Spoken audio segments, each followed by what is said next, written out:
get approach here on the driveway, I'll keep the number 119 in place, and after that you can approach the locomotives and cross the tracks. You may have noticed that we have stands on both sides of the locomotive. You can walk up those stands and actually look into the cabs and see the controls that they deploy in your locomotive. They're held together like that. You actually have a gap between the rails.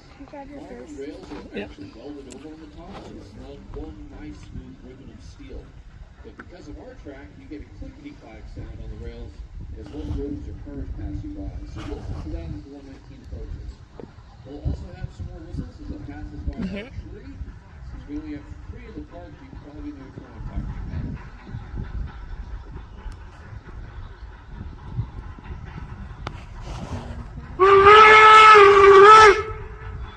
Don't forget to wait.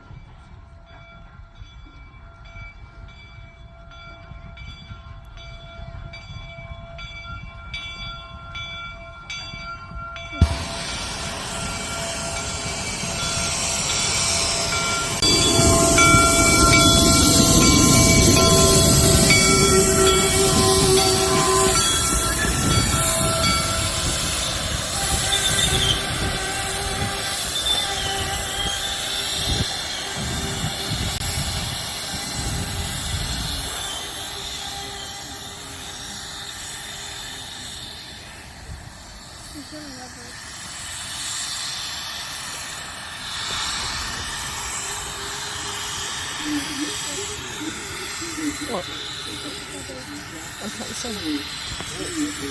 Oh yeah, don't leave it.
This was really the middle of nowhere.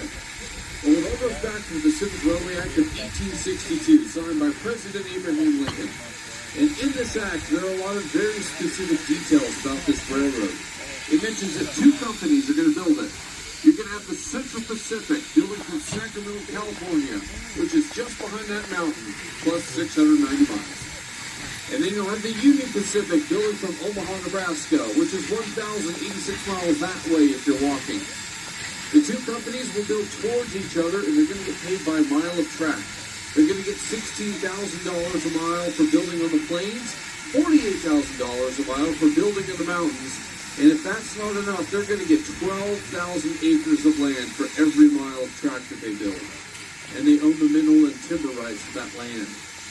The track itself is going to be standard gauge. That means the distance between the rails is 4 feet 8.5 inches.